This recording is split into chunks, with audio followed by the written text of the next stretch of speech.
주셔서 사랑합니다. 오늘 생의 마지막 시간 예수님이 이제 마지막 6시간을 남겨놓고 있는 부분 누가복음 23장 전체 중에서 우리 44절에서 56절까지만 우리 교독을 했습니다. 내용을 잘 아는 내용이기 때문에 앞부분은 우리 주석을 해가면서 한번 살펴보도록 하겠습니다. 44절에 때가 제6시쯤 되어 해가 빛을 잃고 이렇게 시작이 되죠. 누가복음 23장은 하나님의 아들이신 그리스도의 공생애를 총괄하는 대단원의 사건, 마지막 십자가에 못 박혀 돌아가시는 사건이 일어나죠. 13장 1절에 우리가 다 일어나 예수를 빌라도에게 끌고 가서 고발하여 이르되 우리가 이 사람을 보매 우리 백성을 미혹하고 가이사에게 세금 바치는 것을 금하며 자칭 왕 그리스도라 하더이다 하니 이렇게 시작이 됩니다. 빌라도가 예수께 물어 이르되 내가 유대인의 왕이냐? 대답하여 이르시되 내 말이 옳도다. 빌라도가 대제사장들과 무리에게 이르되 내가 보니 이 사람에게는 죄가 없다 하니 우리가 더욱 강하게 말하되 그가 온 유대에서 가르치고 갈릴리에서도 시작하여 여기까지 와서 백성을 소동하게 하나이다 이렇게 얘기합니다. 가르쳤다라는 얘기가 5절에 나오는데 예수님이 가르치신 것은 요한복음 17장 8절에 보면 나는 아버지께서 내게 주신 말씀들을 그에게 주었사오며 이렇게 말씀하는데요. 누가복음 4장 43절에 하나님의 나라의 복음에 대해서 가르치셨고 마태복음 21장 16절에 하나님의 그 도에 대해서 가르쳤습니다. 하나님의 도는 그러면 무엇일까 우리 생각해 봅니다. 하나님의 도는 하나님을 섬기는 모세의 율법을 얘기하고 있습니다. 누가복음 4장 43절에 나타나 있죠.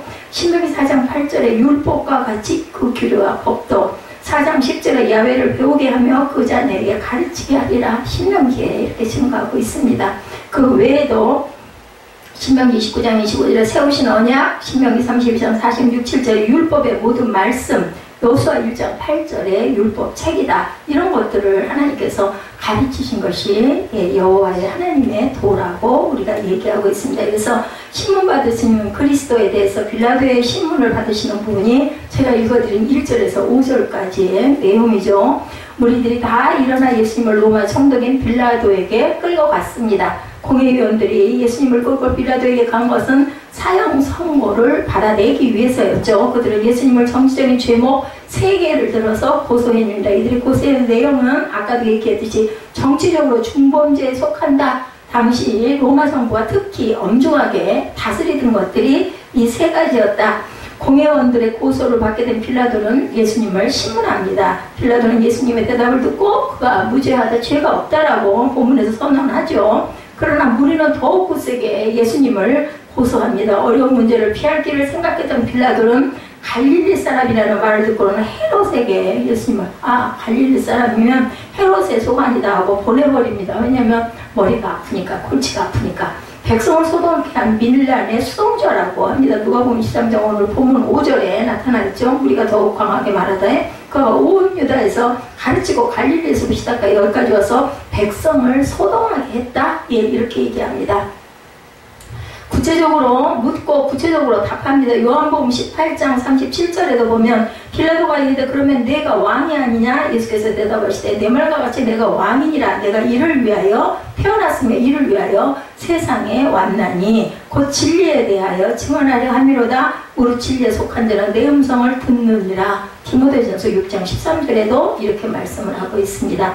헤롯에게서 신문을 받죠. 이제 그를 보냈어요. 헤롯에게 7절 8절에 보면 나타나있죠. 헤롯의 관할에 속한 줄을 알고 헤롯에게 보내니 그때 헤롯이 예루살렘에 있더라. 헤롯이 예수를 보고 매우 기뻐한 이는 그의 소문을 들었으므로 보고자 한 지 오래였고 또한 무엇이나 이적 행하심을 볼까 바랐던 영모로라. 지금도 그렇지만 기적 행하는 게 막 보고 싶은 거예요. 진짜 그럴까? 막 이런 것들이 여러 말로 물으나 아무 말도 그때부터는 대답을 아니하시니 대제사장들과 서기관들에 서서 힘써 고발을 합니다. 대답을 않고 있으니까 헤롯이 그 군인들과 함께 예수를 업신여기며 희롱하고 빛나는 옷을 입혀 빌라도에게 또 도로 빌라도에게 보냅니다. 헤롯과 빌라도가 전에는 원수였으나 당일은 서로 친구가 되니라. 이제 이 죄인 하나를 놓고 예수님 하나를 놓고 주거니 받거니 그러니 마음을 합해야 죄목을 만들지 않겠느냐는 거죠.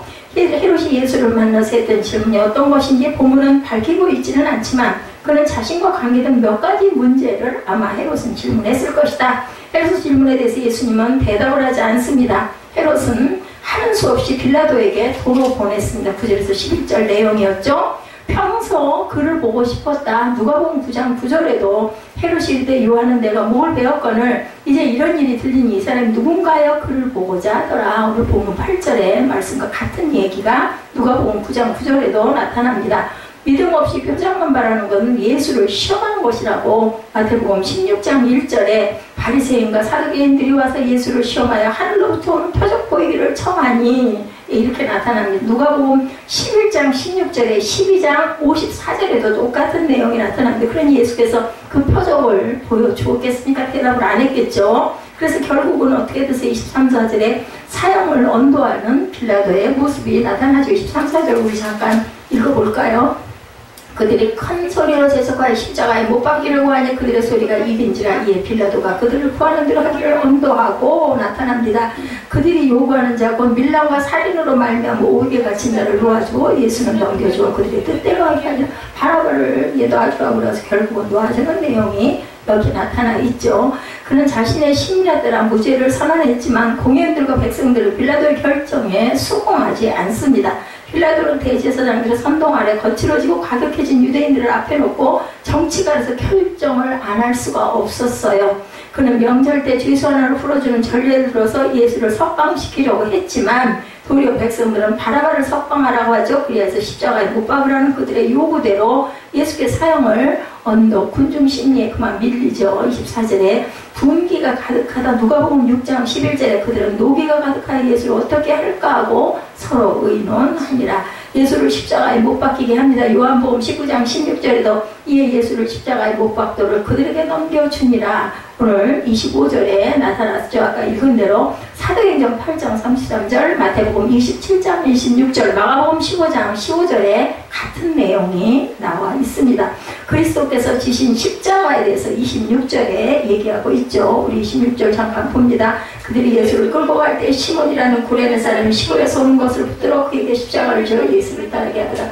예수님이 계속 가다가 넘어지고 도저히 치고 갈 수가 없게 되자 그 누구를? 시몬이라는 구레네 사람, 이 사람이 나중에 큰 복을 받죠. 이 사람 후대가. 일반적으로 사형수들은 자신이 달려 죽을 십자가를 자신이 스스로 지고 가죠. 십자가의 횡대를 처형 장소까지 지고 갑니다.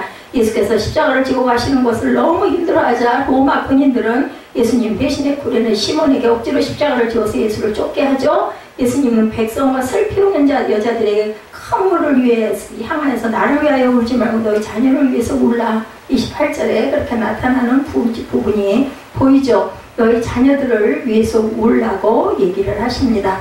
그래서 결국은 그 28절에 너희를 울려는 얘기는 예수님은 고난을 받으시고 십자가에서 죽어 장사되시지만 3일 만에 부활하셔서 하나님의 보좌 우편에 앉으실 것이었고 예루살렘은 곧이어 로마의 핍박으로 엄청난 환난을 겪게 될 상황이었기에 예수님은 나를 위해 울지 말고 너희 후손들을 위해서 울라고 자녀들을 위하라고 말씀하십니다. 한편 예루살렘에 대한 로마의 핍박은 그리스도 재림 전에 일어나게 될 환난, 곧 형제가 형제를 자식이 아비를 심지어 아비가 자식을 죽이는 데 내어주는 환난을 의미하므로 너희와 너희 자녀를 울라라고 얘기합니다.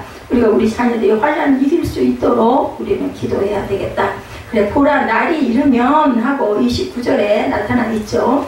29절 내용을 보니 보라 날이 이르면 사람이 말하기를 잉태하지 못하는 이와 해산하지 못한 배와 먹이지 못한 젖이 복이 있다라고 얘기를 합니다. 왜냐하면은 24장 19절에 아이벤 자들과 젖먹는 자들에게 화가 있을 것이라는 말과 같은 의미죠. 아이벤 자와 젖먹는 자보다 잉태 못하고 해산하지 못하는 자가 복이 있다. 왜냐하면 다 죽으니까 차라리 되지 않고 낫지 않은 자가 차라리 복이 있다라는 이야기를 얘기를 하고 있습니다. 34절에 그의 옷을 나눠 제비 뽑을세. 그저 시편 22편 18절에 예언에 대한 성취로 나타납니다. 내 겉옷을 나누며 속옷을 제비 뽑자이다. 시편에도 이런 내용이 그대로 나와 있는 것을 우리가 볼 수 있습니다. 십자가를 이렇게 지고 가실 때 힘들어하시는 부분, 희롱을 당한 후에 끌려가시죠. 마태복음 21장 31절에도 희롱을 다 한 후에 홍포를 벗기고 도로 그의 옷을 입혀 십자가의 못박으로 끌고 가는 무슨 연극을 하듯이 예수님 옷에다가 홍포를 입히고 머리에다는 가시면류관이라고 면류관합시라고 그 가시관을 씌워서 피를 흘리게 하고 아주 갖은 정말 비참한 조롱을 다 합니다. 갈릴리에서 함께 온 무리들, 누가복음 13장 55절에 갈릴리에서 예수와 함께 온 여자들의 뒤를 따라 그 무덤과 그 시체를 어떻게 주었는지를 보러 갑니다. 누가복음 8장 2절, 마가복음 15장 47절에도 나타납니다. 사람들의 희롱에 대해서 34, 5절에 얘기하고 있죠. 이에 예수께서 이르시되 아버지 저들을 사하여 주옵소서, 자기들이 하는 것을 알지 못함이니이다 하시더라. 그들이 그의 옷을 나눠 제비 뽑을세. 백성은 서로 구경하는데 관리들이 비웃어 이르되 저가 남을 구원하였으니 만일 하나님의 택하신 자 그리스도이면 자신도 구원할지다 하고 군인들도 희롱하면서 나와 신포도주를 주며 이르되 내가 만일 유대인의 왕이면 내가 너를 구원하라 하더라. 이렇게 얘기합니다. 그 위에 있는 이는 유대인의 왕이라 쓴 팩이 있더라 라고 나타나 있습니다. 예수님과 함께 십자가형을 받은 사람을 누가는 행악자라고 나타냅니다. 39절에서 43절에 나타나죠. 마태와 마가는 그들을 강도라고 기록을 했습니다. 당시 십자가 처형은 특별히 밀란이나 소요사치를 일으킨 그런 사람들에게 관리적으로 가했던 지독한 형벌, 최고의 형벌이라고 나타나죠. 자기를 구원하는데 무능한 자라고 또 조롱했던 부분이 39절에 나타나죠. 마가복음 15장 31절에도 그와 같이 대제사장들로 서기관들과 함께 희롱하며 서로 말하되 그가 남을 구원하였을 때 자기는 구원할 수 없도다 이렇게 증거합니다. 예수님을 십자가에 매단 무리들과 백성들에게 비웃고 희롱하죠. 저들은 눈으로 멸시하며 입으로 조롱하는 부분이 39절에 나타나고 아까 이 말씀드린 대로 예언의 성취로 그들에게 그대로 시편에도 말씀합니다. 69장 21절에도 그들이 쓸개를 나의 음식물로 주며 목마를 때는 초를 마시게 하였사오니 이렇게 증거합니다. 포도주에 대한 이야기죠. 자기의 죄를 인정합니다. 누가복음 15장 18절은 내가 일어나 아버지께 가서 이르기를 아버지 내가 하늘과 아버지께 죄를 지었사오니 그 자신의 죄를 인정하고 그리스도를 영접합니다. 예수님과 함께 십자가에 달린 두 사람 중 한 사람이 예수를 향해서 비양거렸지만 한 사람은 자신의 죄를 인정하는 부분이 누가복음 15장 18절에 내가 일어나 아버지께 가서 이르기를 아버지 내가 하늘과 아버지께 죄를 지었사오니 하고 나타났는데 영생의 약속에 대해서 마태복음 19장 29절에 또 내 이름을 위하여 집이나 형제나 자매나 부모나 자식이나 전토를 벌인 자마다 여러 배를 받고 또 영생을 상속하리라. 예수께서 말씀하시죠. 그리스도의 죽음이 46절에서 49절에 운명하신 분이 나타나죠. 십자가에 달리신 예수님은 처절한 고통을 이렇게 겪고 주님은 큰 소리로 아버지여 내 영혼을 아버지 손에 부탁하나이다 라고 말씀하신 후에 운명하시죠. 예수님은 생전에 삶 전체를 하나님께 의탁했고 죽으실 때도 그 영을 하나님께 맡기셨습니다. 우리도 또한 예수님의 모본을 닮아가야 되겠죠. 예수님이 십자가에 달리시며 운명하실 때 여러 가지 현상이 나타나는 게 보이죠. 해가 빛을 잃어 어둠이 임하고 성전 휘장이 한가운데가 찢어졌다. 45절에 나타나죠. 성소의 휘장이 한가운데로 찢어지고 예수께서 큰 소리로 불러시되 아버지의 영혼을 아버지 손에 부탁하나이다 하고 이 말씀을 하신 후에 숨기시니라. 그때가 제60쯤 되어 해가 빛을 잃고 온 땅에 어둠이 임하여 제90까지 계속되었다라고 나타납니다. 백부장이 그 된 일을 보고 하나님께 영광을 돌리되 이 사람은 정령 의인이었도다 하고 이를 구경하는 보인 무리도 그 된 일을 보고 가슴을 치며 돌아가고 예수를 아는 자들과 갈릴리로 따라온 여자들도 다 멀리 서서 이 일을 보았다. 그래서 이제 50절에서 56절까지 공예 배원으로 선하고 의로운지 아리마대 요셉이 나타나서 빌라도에게 시체를 달라고 해서 새 무덤에 펴놓은 무덤에 넣어두고 이날은 안식일이 거의 되었다. 금요일 밤이었으니까 안식일 그때는 토요일날 안식일을 지켰죠. 갈릴리에서 예수와 함께 온 여자들이 뒤를 따라 그 무덤과 그의 시체를 어떻게 주었는지를 보고 돌아가 향품과 향유를 준비하더라. 계명을 따라 안식일에 쉬더라. 이렇게 나타납니다. 백부장의 고백에 대해서 47절에 말씀했죠. 두려움으로 지켜봤다고 마태복음 27장 54절에서 백부장과 함께 예수를 지키던 자들이 지진과 그 일어난 일들을 보고 심히 두려워하여 이르되 이는 진실로 하나님의 아들이었도다 하더라. 그 상황들이 그렇게 나타나죠. 휘장이 찢겨지고 해가 빛이 들고 온 땅에 어둠이 임한 아주 무서운 광경이 나타납니다. 이때 니고데모도 함께 했다고 요한복음 19장 39절에 예수님의 장례는 예배일이 되어졌죠. 주님은 금요일 오후에 돌아가셨으므로 다음 날이 안식일이었다. 근데 왜 주일날 우리가 예배를 드린다? 그것은 예수님이 부활하신 날이 주일이기 때문에 그 이후에 우리가 주일을 7일째 되는 날을 그 하나님의 날 로우드스페이로 정해서 토요일에서 주일이 바뀝니다. 요셉은 예수님을 따르고 다른 제자로서 끝까지 소신껏 주님께 충성을 하죠. 그는 주님을 메시아로 믿고 주님을 통하여 하나님의 나라가 실현되기를 기다렸던 아리마대 요셉, 존귀한 공의원으로 하나님 나라를 기다렸다. 마가복음 15장 43절에도 아리마대 사람 요셉이 와서 당돌이 빌라도에게 들어가 예수의 시체를 달라 하니 이 사람은 존경받는 공의원이요 하나님의 나라를 기다린 자다. 오늘 본문에도 하나님 나라를 기다린 자라고 나타나죠. 51절에 보면 성도들은 공개적으로 예수의 제자됨을 우리는 신뢰해야 한다. 마태복음 10장 32절에 누구든지 사람 앞에서 나를 시인하면 나도 하늘에 계신 내 아버지 앞에서 너를 시인하겠다. 이렇게 예수님이 말씀합니다. 마지막으로 결론으로 보면 예수 그리스도의 십자가 사건을 통해서 우리는 죄의 무게가 얼마나 무거운 것인지를 깨닫게 되고, 아무런 죄도 없으신 그리스도께서 죄인들을 위해 십자가에 죽으신 것은 우리를 향한 하나님의 사랑이 얼마나 지대한가를 보여준다. 우리는 그리스도를 따르는 자로서 죄를 멀리하고 주님을 뜨겁게 사랑하는 마음을 오늘 본문을 보면서 다시 한번 우리가 마음에 새기고 가야 되겠다.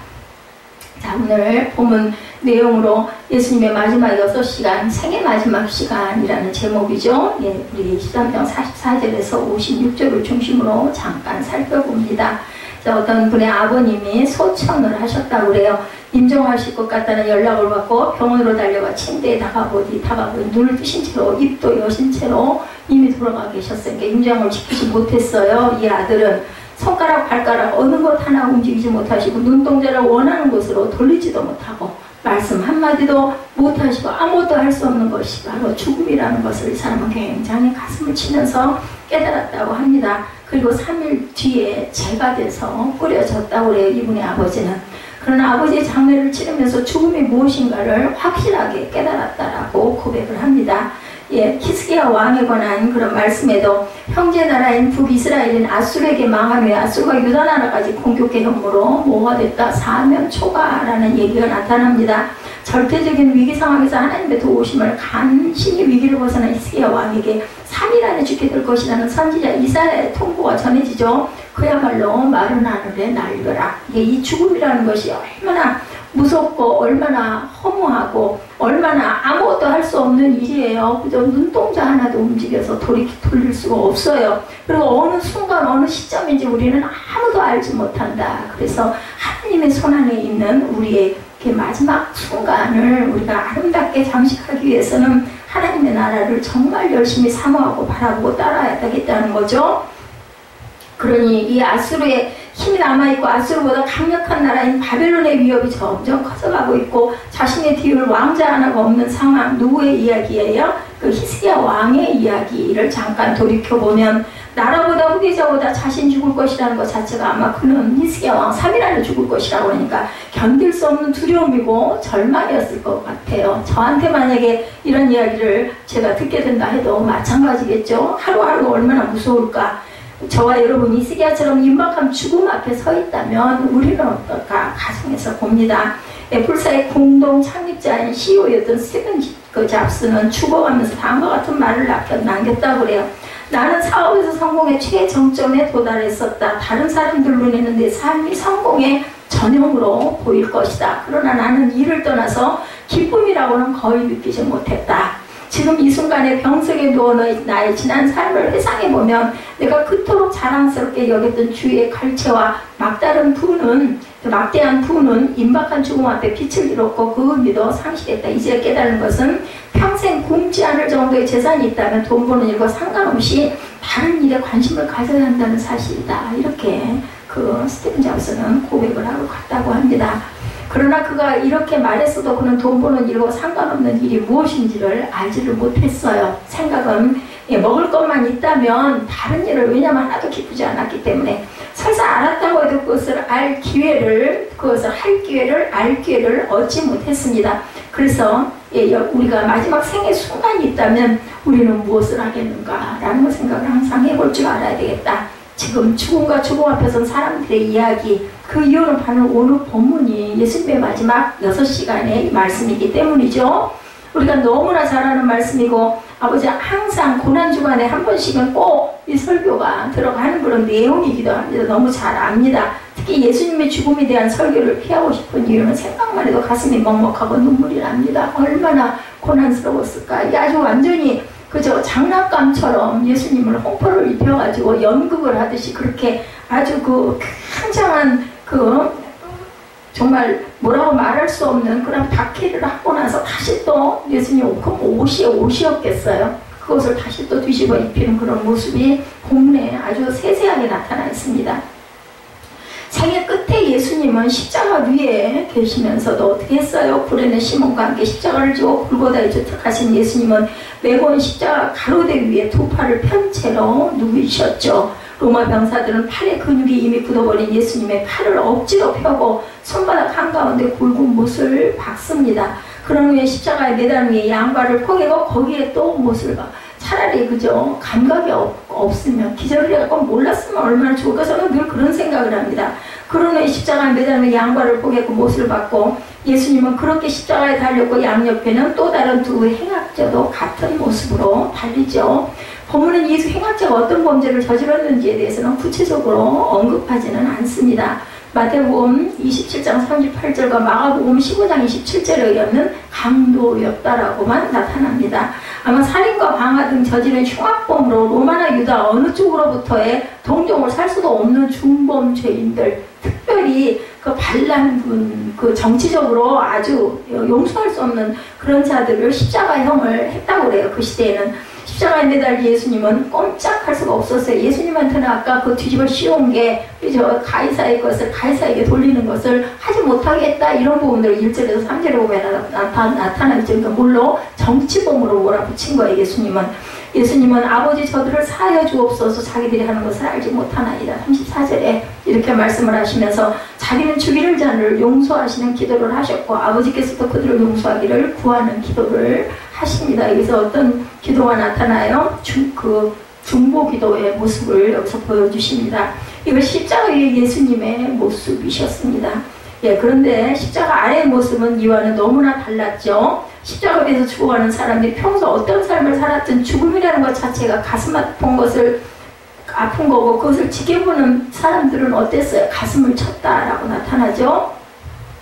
하다못해 짐승의 죽음도 그 현장을 목격하면 몸도 마음도 잠시 내가 기르던 그저 강아지 그렇게 해서 돌아가고 나면 저는 그래서 그 이후로는 그 강아지 개 이런 거 안 기르려고 한 번 그 헤어지는 게 너무나 마음이 아프기 때문에 운전하다가 로드킬 당하면 죽은 동물 시체를 보면 그 자리를 지난 데는 한참 동안 잔상이 남는다고 합니다. 운전하다가 잘못해가지고 뛰어드는 동물들을 잘못해가지고 밟고 지나갈 때 이런 말씀은 지금 골고다 언덕에 죽어가는 사람이 3사람이나 되죠. 비록 강제적으로 앞당겨준 죽음일지라도 고귀하고 존엄한 인간이 죽어가는 현장을 지켜보는 사람이라면 누구나 다 그죠? 아마 저는 저 같은 경우는 천만을 못 볼 것 같아요. 그걸 어떻게 보겠어요? 못 보죠. 십자가 아래 그들의 가족들이 있다면 또 얼마나 가슴을 치고 애통해하고 아팠을까. 그들의 울음소리는 주변 사람들을 숙연하게 만들 것인데 예수님의 십자가 아래는 이와는 전혀 다른 일들이 벌어지고 있었습니다. 십자가 아래에 있던 로마 병사들은 예수님의 옷을 서로 가지려고 제비를 뽑는 모습이 나타납니다. 가난한 죄수의 옷이 그들의 서로 앞다투어 가질 만한 것은 절대로 아닐 건데 그것은 자신들의 잔인함을 잊기 위한 오락에 불과했을 것이고 죽음의 현장으로 슬픔과 비극의 자리에서 지금 죽어가는 사람의 옷을 가지려고 장난을 친다는 것은 정말 너무나 잔인한 모습이었다. 십자가 아래에는 관리, 살해드린 공의 의원들로 보이는 사람도 있었죠. 그들은 십자가 위에 예수님을 향하여 손가락질을 하고 비웃었습니다. 35절에 저가 남을 구원하였으니 만일 하나님이 택하신 자 그리스도이면 자신도 구원할지어다 이렇게 얘기하죠. 하나님을 알고 하나님의 마음을 이해하고 사람의 영혼과 육신에 대해서 누구보다도 깊은 관심을 가져야 할 종교 지도자들이 대부분이 그들조차 죽어가는 한 인간에 대한 최소한의 예의도 없었던 모습이 보입니다. 오늘 본문에 그런 중에 그날 골고다 언덕에서 가장 바빴던 로마 병사들이 부산하게 움직이죠. 그들은 예수님에게 무엇을 신포도주를 주어서 입에 머금게 합니다. 그들의 행동에는 이유가 있죠. 가시관이 머리를 계속 파고들고 이미 근육이 망가져서 비록 두 팔을 벌렸지만 머리와 상처를 버틸 힘이 없어요. 또 전신의 무게가 두 손과 두 발에 밝힌 굵은 못에 주어지면서 이런 말할 수 없는 고통 가운데 있었기 때문에 그 고통을 덜어주려는 목적이 신포도주를 입에 머물게 하는 거죠. 근데 그 행동에도 장난기가 묻어 있습니다. 죽어가는 사람에 대한 예의가 아니라 끝까지 조롱하고 잔인함이 나타나죠. 예수님 십자가에 달려서 조차도 조롱과 모욕에 대상에 지나지 않았다. 그런데 이상한 것은 십자가에 달린 예수님을 희롱하는 온갖 못된 짓을 일삼는 로마 병사들과 관리들과 구경꾼들은 예수님의 좌우에 들두고 행한 자에 대해서는 아무런 말과 어떤 행동도 하지 않은 것이 보이죠. 그들의 희롱과 장난질은 오직 예수님에게만 집중이 됩니다. 십자가 아래도 차별이 있었던 거죠. 이런 가운데 계셨던 예수님의 마지막 모습이 얼마나 놀라운가. 일반적으로 사람은 자신의 고통 때문에 다른 사람의 다른 일을 생각하지 못해요. 심각한 질병으로 고생하는 사람 앞에서 전에 자신이 다친 이야기나 감기 때문에 죽겠다고 말하는 사람은 없습니다. 그런데 예수님은 달랐죠. 너무 지독한 고통과 함께 흐릿해져가는 의식, 숨쉬는 곳조차 힘든 가운데 계시면서도 다른 사람을 바라보셨고 그들을 위해서 중보기도를 하셨고 끊임없이 하나님 아버지를 찾는 모습이 오늘 본문에 나타납니다. 그것은 가상 7원에도 나타나 있는 게 보이죠. 아버지 저들을 사하여 주옵소서 자기들이 하는 것을 알지 못하나이다. 오늘 본문에 나타나죠. 내가 진실로 내게 이르노니 오늘 내가 나와 함께 나곤에 있으리라. 오늘 본문 43절입니다. 여자여 보소서 아들입니다. 요한복음 19장 26절에 이렇게 말씀하죠. 엘리 엘리 라마 사막다리 하고 또 이렇게 외칩니다. 마태복음 27장 46절이죠. 제9시쯤에 예수께서 크게 소리질러 이르시되 엘리 엘리 라마 사막다니 하시니 이는 곧 나의 하나님 나의 하나님 어찌하여 나를 버리나이까. 시편 22편 1절에도 같은 내용이 나타나 있습니다. 지금 가상 7원을 말씀드리는 거예요. 다섯 번째로 내가 목마르다. 요한복음 19장 28절에 그 외에 예수께서 모든 일이 이미 이루어진 줄 아시고 성경을 응하게 하려 하사 이르시되 내가 목마르다 하니 시편 69편 21절에도 동일한 말씀이 기록되어 있습니다. 여섯 번째 이제 다 이루었다고 얘기하시죠. 요한복음 19장 30절에도 예수께서 신포도주를 받으시며 이르시되 다 이루었다 하시고 머리를 숙이니 영원히 떠나가시니라. 오늘도 23장 46절에도 나타나죠. 아버지여 내 영혼을 아버지 손에 부탁하나이다. 일곱 번째로 이렇게 하고 가장 7월에 말씀을 하시고 돌아가시죠. 생명의 불씨가 꺼져가는 가운데 당신의 몸조차 제대로 추스를 수 없는 중에도 예수님은 자신을 해치는 사람들과 그리고 사랑하는 사람들 그리고 전 인류를 위해서 기도하시는 이러한 모습이 보여진다는 것을 우리가 깊이 묵상하고 깨닫고 가야 합니다. 이렇게 십자가 위에 십자가 아래는 너무나 달랐다. 죽으시는 순간까지 마가복음 15장 25절에 예수님이 십자가에 못 박히신 시간은 오전 9시였었어요. 그리고 3시간 후인 제6시 12시죠. 갑작스러운 어둠이 온 땅을 덮고 그 어둠은 제9시 즉 오후 3시까지 계속되었다. 그러니까 아침 9시에 매달려가지고 오후 3시에 돌아가십니다. 10시, 11시, 12시 6시간 동안 고통 속에 계시다 돌아가시죠.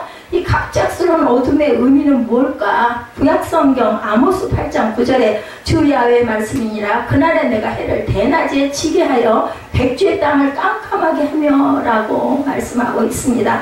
어둠은 하나님의 심판의 표시, 인간의 죄에 대한 분노와 심판을 상징합니다.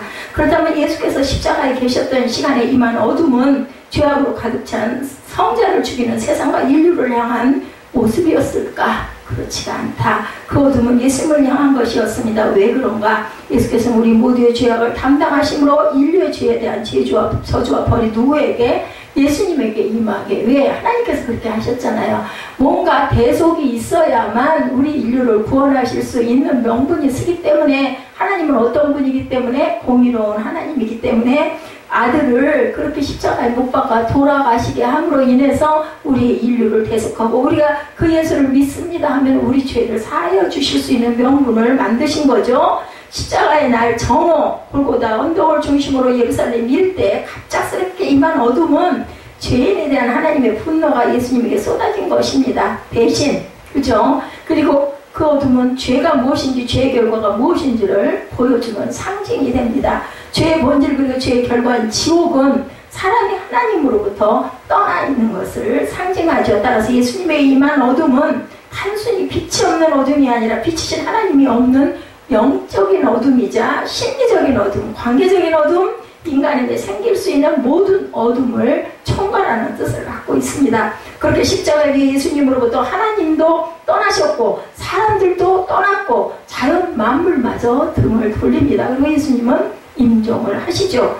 마태는 예수님께서 돌아가신 장면을 어떤 말로도 수식하지 않습니다. 마태복음 27장 50절에 보면 예수께서 다시 크게 소리 지르시고 영원히 떠나가시니라. 사실 그대로 건조하게 묘사를 합니다. 다른 어떤 미사여구도 쓰지 않았습니다. 예수께서 마지막으로 지른 큰 소리가 아버지 내 영혼을 아버지 손에 부탁하나이다. 오늘 46절이죠. 아니면 단순히 고통 가운데 부르짖는 단말마였는지는 알 수 없지만 그렇게 소리를 크게 지르신 후에 사망을 하십니다. 예, 이것으로 예수님의 짧은 33년 반의 생애가 끝나죠. 인간적으로 본다면 어때요? 요절이에요. 요절이라는 단어는 20대 30대 젊은 나이에 안타깝고 아깝게 죽는 죽음을 요절했다라고 이야기를 합니다. 안타까운 것은 그의 죽음이 사고사나 병사가 아니라 사형에 의한 죽음이었다라는 것이고, 그의 죽음의 이유를 유대법과 로마법 둘 다 제대로 될 수 없는 억울한 죽음이었다라는 점이죠. 그렇다면 이러한 예수님의 죽음의 기록을 오늘 본문의 의도는, 그 기록한 의도는 무엇일까? 첫째로 오늘 본문은 예수님의 죽음의 확실성과 의미를 가르쳐 줍니다. 우리가 읽으면서 묵상했듯이 억울하게 돌아가셨는데 기독교는 죽음과 아주 밀접한 종교이죠. 예수님의 죽음이 구원과 관계되기 때문에 세상 어떤 종교보다 죽음에 대한 말이 많은 것이 바로 기독교입니다. 주님의 죽음 없이는 구원도 없어요. 돌아가셨기 때문에 구원이 있고 부활하셨기 때문에 우리에게 영생이 찾아오죠. 따라서 주님의 죽음을 정확하게 믿지 못하는 사람은 주님의 죽음으로 인하여 자신이 얻은 구원과 복을 알 수가 없습니다. 그럼 믿는 게 아니에요. 어떻게 그럴 수가 있겠어? 그건 아니에요. 아니 그렇다니까 그냥 믿어두지. 예, 어떻게 알아? 혹시 이렇게 하고 믿는 사람들도 있습니다. 예수님이 죽으셨기 때문에 우리가 용서받을 수가 있었다. 아까 얘기했던 그 흑암은 예수님의 것을 전체를 대속을 해서, 구약에는 어땠어요? 짐승을 통해서 하나님께서 번제를 받으셨던 것을 이제는 아들을 통해서 인류를 구하시키기 위해서 계획하신 부분이 바로 예수님의 독생자의 십자가의 사건, 그리고 부활입니다. 두 번째로 예수님의 죽음은 예수를 믿는 사람이 다시 사는 것, 새로운 피조물이 되는 것과 연관이 있습니다. 옛사람이 죽지 아니하면 다시 사는 구원의 감격이 있을 수가 없겠죠. 그래서 기독교는 죽어야 산다라고 얘기를 합니다. 그래서 생명을 아까워하면 그 생명을 살릴 수가 없다고 얘기합니다. 예수님 우리의 옛사람을 죽이고 새로운 피조물이 되게 하셨다. 세 번째, 오늘 본문이 주는 세 번째 메시지는 서서히 죽어가는 주님과는 달리 십자가 아래서 마음껏 할리기치는 인간의 그 모습들을 통한 메시지가 나타나 있습니다. 십자가 아래에 우리는 죽은 자여야 하는데, 십자가 아래에 있던 사람들처럼 아직도 내가 살아서 마음대로 꿈틀거리는 것을 보느라면 나 역시 주님의 십자가에 못 박은 자들과 다르지 않다는 것을 깨닫게 된다. 그래서 뭐라고 그래요? 죽은 사람이 뭐가 할 수가 있겠어? 그러니까 완전히 죽으면 혈기를 낼 일이 없다라는 얘기를 하죠. 그래서 우리는 죽어야 된다는 얘기를 참 많이 합니다. 만약 아직도 죽지 않고 살아 펄떡거리는 것이 저와 여러분에게 남아있다면 한번 주님의 죽음을 묵상하고 그 죽음을 통해서 변화를 경험해 봐야 되겠다라는 것을 우리가 깊이 묵상하고 가야 합니다. 장례때에 대해서 나타나죠. 예수님이 운명하시자 당장 대두된 문제는 장례입니다. 사람이 돌아가면 저도 그런 생각을 많이 합니다. 예, 내가 돌아가고 나면 도대체 나는 어떻게 될 것인가? 그 뒤에 남은 사람들이 얼마나 그걸로 인하여 어쩌면 부담을 갖고 어쩌면 고심을 할 것이고, 내 뒤에 또 뭐 내가 가지고 있던 모든 것들에 대한 그 처리하고 성려는 일도 다 힘이 되는 일들인데, 그래서 현명한 사람들은 돌아가기 전에 자신이 그 주변을 잘 정돈을 한다고 그래요. 그래서 물건 하나를 사는 것도 이제부터는 생각을 하면서 사야 된다. 내가 과연 얼마를 살아있을 것이고 알지 못하지만 갈 때가 가까워지면 함부로 물건을 사거나 함부로 뭔가를 늘어놓지를 말아야 된다는 이야기를 저도 들었습니다. 유대인들이 싫어하고 로마인들이 죽인 예수님을 어느 누가 나서서 장례를 치르겠다고 할 것인가? 이 상황에 누가 나설 것인가죠? 제자들마저 잠적해버리고 도망가 버렸습니다. 난감할 수밖에 없죠. 게다가 당시 유대법에 따르면 안식일에는 시체와 접촉해서는 안 돼요. 토요일날이 안식일이었잖아요. 금요일날 밤에 돌아가셨기 때문에. 그러므로 예수님의 장례는 서둘러야 했어요. 안식일까지 시체를 놔두면 안 되기 때문에 다리를 다 일부러 두들겨서 꺾었는데 예수님은 이미 이 다리를 꺾기 전에 돌아가셨죠. 그것도 성경을 응하게 함이라고 나타나 있습니다. 예수님을 절대로 다리를 썩지 않는다라고 성경 구약에 나타나죠. 만약 시간 안에 시체를 치우지 못하면 예수님의 시체는 안식일이 지나도록 허공에 매달려서 새나 들짐승의 발이 되거나 그 쓰레기더미에 던져질 것이기 때문이야. 그때 용감하게 나서서 예수님의 시신을 거두어서 장사한 사람이 아리마대 요셉. 이 사람은 세력이 있고 부하고 그죠? 공예회원이기도 하고 굉장히 명망 있는 사람이기 때문에 아마 나서서 달라고 할 수도 있지 않았을까. 일반인은 아마 감히 못했을 것 같아요. 아리마대는 예루살렘의 서북 쪽에 약 30km 지점에 있는 동네입니다. 요셉은 큰 부자였고 유대사의 최고 의결기관인 산헤드린 공의회 회원이었고 백성들에게 존경받는 경건한 사람이라고 나타납니다. 그는 전에 예수님을 죽이려는 산헤드린 공의회 결의에 반대를 했었죠. 23장 51절에 보면은 나타나죠. 그의 결의에 찬성하지 아니한 자라 51절로 본문에 나타납니다. 따라서 아리마대 요셉은 겉으로 나서지는 않았지만 예수님의 말씀과 이적을 지켜보면서 마음으로 예수님을 따르던 사람이었습니다. 그리고 그는 예수님의 임종 과정을 지켜보면서 예수님께서 메시아라는 사실을 더욱더 확신을 합니다. 그렇기 때문에 비난과 위험과 불이익을 감수하고 공개적으로 빌라도에게 예수님의 시신을 요구합니다. 표면적으로 볼 때 그는 예수님과 직접적인 관계가 없었어요. 예수님의 시신을 달라는 그 요청은 거절될 수도 있었는데 그가 예수님을 장사한다면 이 일로 그는 유대사회의 이단자이자 반역자로 어쩌면 불이익을 당할 수도 있었을 겁니다. 그리고 그의 요구는 산헤드린의 동료들과 전 유대사회에 반감을 불러올 수도 있었음에도 불구하고 공개적으로 예수님의 시신을 요구함으로 사회적인 존경과 명예, 정치, 생명 그리고 목숨까지 내놓는 대결단을 하죠. 아리마대 사람 요셉의 청을 들은 빌라도는 로마군의 백부장을 불러서 예수님이 죽었는지를 확인합니다. 그 백부장은 예수님을 처형하고서 그는 진실로 하나님의 아들이었다라고 선언했던 사람이었다고 해요. 그 백부장 역시도. 빌라도는 예수께서 이미 사망한 사실을 확인한 후에 그 시신을 요셉에게 주라고 지시합니다. 당시 법으로 반역죄를 죽은 사람의 시체를 친척도 아닌 사람에게 주는 일은 불가능했다고 합니다. 빌라도는 예수께서 죄 없이 죽은 것을 알았기 때문에 요셉에게 허락을 해 주었다라는 거죠. 그리고 그때 요셉이 치르는 장례에 함께한 사람이 바로 밤에 찾아왔던 니고데모죠. 그 사람도 똑같이 산헤드린 공예회원이었습니다. 그도 나드 한 그릇을 가지고 와서 예수님의 장례를 도왔다. 마가복음 15장, 요한복음 19장 39, 40절에 나타나죠. 유대 장력교부에 의하면 십자가에 처형된 죄수의 시신을 십자가에서 내려 깨끗이 씻은 후에 세마포로 단단히 싸매고 그 사이에 향료를 넣고 요셉은 예수의 시신을 한 번도 사용한 적이 없는 것으로 나중에 자기를 위하여 마련해 두었던 새 무덤에 안치했다고 나타납니다. 그 무덤은 바위를 깎아서 동굴처럼 만들 것이었는데 그 안에 시신을 안치할 수 있는 넓은 선방 같은 바위가 있었다고 그래요. 그리고 무덤의 입구는 돌로 막아서 짐승이나 침입자가 접근하지 못하게 합니다. 또 무덤 입구를 막은 돌을 굴리기 위해서 그 밑에 경사지게 호문을 파놓았다고 그래요. 그래서 그 돌문을 닫을 때는 한 사람이 할 수 있었지만 열 때는 여러 명의 잠정들이 힘을 합쳐서 굴려낼 수 있도록 되어 있었다고 합니다. 예수님의 생애의 마지막 6시간은 이렇게 끝이 났습니다. 그런데 이 모든 것을 지켜본 여인들이 있죠. 마태복음 27장 55, 6절에서 나타납니다. 마태복음 27장 55절 6절에 보면 예수를 섬기며 갈릴리에서부터 따라온 많은 여자가 거기 있어 멀리서 바라보고 있으니 누가복음은 8장 3절에 나타납니다. 56절에 마태복음 27장 56절에는 그 중에는 막달라 마리아와 야고보와 요셉의 어머니 마리아와 세베대의 아들들의 어머니도 있더라. 그들 중에 예수님께서 귀신을 쫓아내신 막달라 마리아가 있었고 우리에게는 알려지진 않았지만 로마 교회에서 잘 알려진 사람인 야고보와 요셉의 어머니 마리아도 있었다. 그 시대에는 마리아라는 이름이 굉장히 많았던 것 같습니다. 또 야고보와 요한의 어머니 살로메와 예수님의 어머니 마리아 그리고 그들 외에도 알려지지 않은 많은 여인들이 거기에 있었다라고 마가복음 15장 41절에도 증거합니다. 이 여인들은 제자들이 예수님을 버리고 도망쳤을 때 끝까지 예수님 곁을 떠나지 않았던 그런 이 여인들을 통해서 예수님의 죽음 이후에 다른 시작이 이루어집니다. 그러니까는 그때 예수님 돌아가시는 당시에도 드러난 12제자들 말고 여인 제자들이 굉장히 많았다. 숫자도 많고 끝까지 지키죠. 무덤에 제일 먼저 갔던 여인도 막달라 마리아였죠.